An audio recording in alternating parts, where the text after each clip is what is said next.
South Korea faces a critical week as the much-anticipated Seoul-Washington summit on top of North Korea's Supreme People's Assembly take place this week.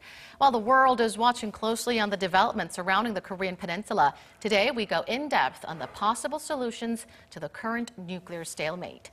For that, Dr. Kim Hyun-wook, professor at the Korea National Diplomatic Academy, now joins us in the studio. It's always good to have you with us. Thank you. Let's begin with North Korea's Supreme People's Assembly. The first session of the North's newly elected parliament will convene this Thursday, and it's already making the headlines. Could you start us off by explaining the significance of this gathering? Yes, Supreme People's Assembly is like a legislative organization for other countries. Of course, it's clearly not a democratic organization. Of course, every regions in North Korea elect people who would be representing its people at the Supreme People's Assembly, but it's not exactly the democratic way to elect them. So it's not, indirectly representing what North Korean people are talking about and their needs and interests, but it's just a place to gather people's consent for, Chairman Kim's North Korean leaders, directives for its policies and so on and so forth. During last year's assembly, North Korea announced that it'll focus on the economy rather than focusing on its nuclear development program. What kind of announcement or policy direction do you expect from this year's assembly?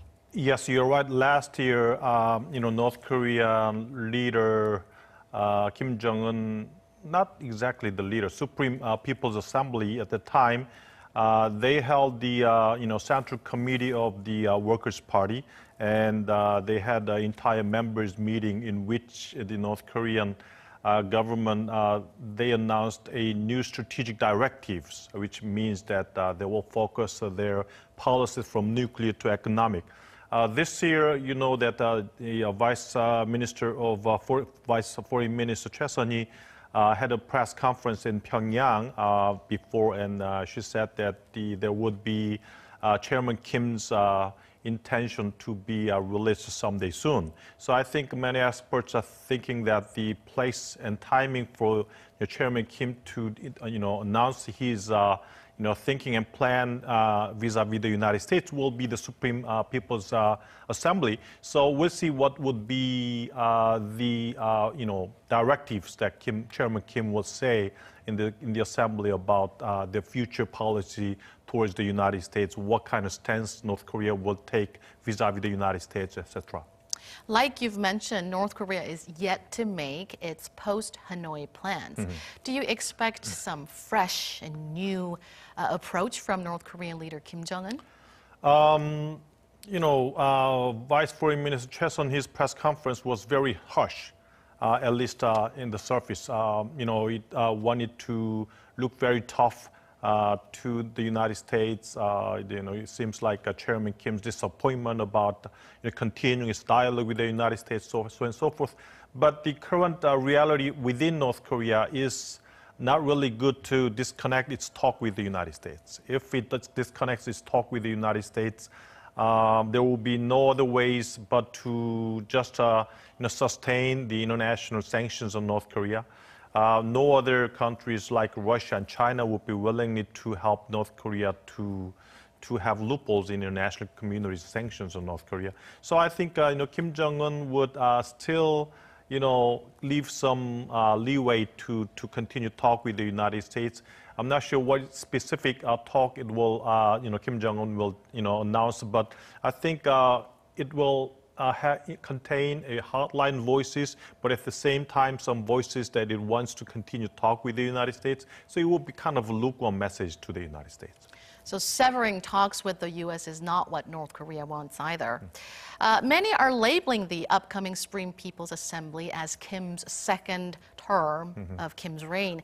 Interesting point to note, though, is that the name of Kim Jong-un wasn't shown at the ballot when North Korea held its national election last month. Could there be some changes to Kim's political position? Yes, in the North Korea's constitution, he stipulated that the chairperson of the Standing Committee of the Supreme People's Assembly will be representing North Korea, which means that Kim Young-nam, who is now a Standing Committee member's chairman, will be the representing the North Korea when some other envoys or other countries, foreign countries, representatives are visiting North Korea. So I think that was partly because Kim Jong-un's father, was kind of reluctant to meet other people, very happy to have a very good diplomatic channels and relations. He was not the kind of person.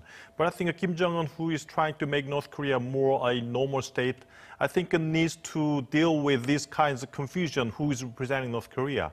So I think by revising constitutions, I think Kim Jong-un will try to make himself the only person that would represent North Korea instead of Kim Young-nam. Now, all eyes are on whether President Moon and his counterpart, Mr. Trump, can find a breakthrough in the current nuclear stalemate. The U.S. has been clear all along that it wants a big deal or a complete denuclearization of North Korea before anything else can happen. Do you think Mr. Trump would stick to his hardline policy this time around as well? At least the fact that Security Advisor Bolton is taking initiative about the North Korea policy means that the U.S. this time is serious about being harsh on North Korea. The U.S. position was not this harsh before Hanoi summit. U.S. was willing to be taking a step-by-step simultaneous approach vis-a-vis North Korea. If North Korea takes some measures to denuclearize itself with initial, measures, the U.S. at the time was willingly, release some sanctions to be softened, as an initial phase. But after Hanoi summit, I think, President Trump really was disappointed with Kim Jong-un. Maybe Kim Jong-un, trusted himself too much vis-a-vis, President Trump. But anyway, after the Hanoi summit, the U.S. Policy and atmosphere vis-a-vis North Korea really tremendously have changed a lot. So I think this time I'm not sure what kinds of coordination would be possible, but I think the U.S. You mentioned it right that the U.S. position now is that it stick to the big deal and comprehensive deal. It also goes back to the denuclearization first and incentives later, and also it says that until there is a complete denuclearization, there will be no sanctions to be really, softened. So, yeah, it's very tough, I think so. Now, having said that, what strategy do you expect from President Moon Jae-in, who from the beginning have put great emphasis on South Korea's role as a mediator? I think the South Korean, high-level officials have been visiting Washington, D.C. many times recently, and I think they have come up with some kinds of core issues, which means that if South Korean president can persuade President Trump about the possibility of small deals, now the U.S. wants a big deal, but if small deals between North Korea and the United States is possible, then I think there will be some hopes that the two countries can come up and coordinate the different positions too.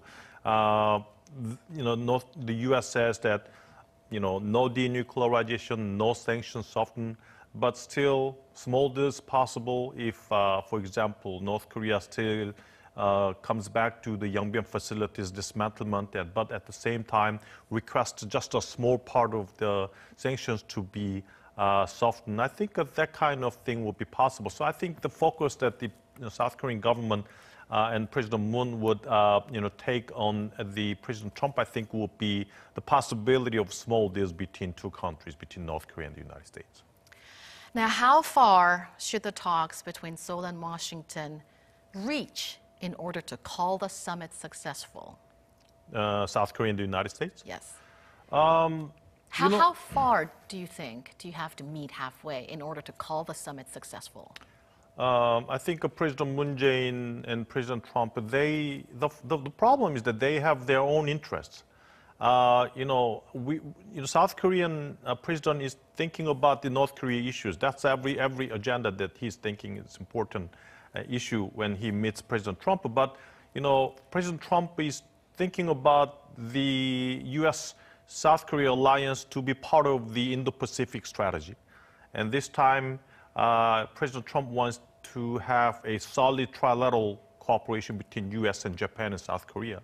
So I think these issues would be raised when President Moon visits Washington, D.C.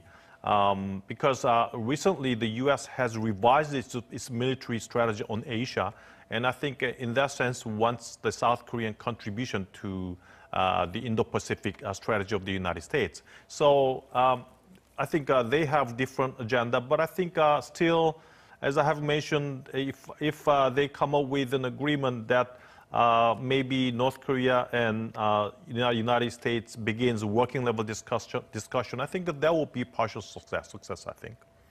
Now, one last question before I let you go. Aside from North Korea's denuclearization, what other issues do you think will be brought to the table during the summit?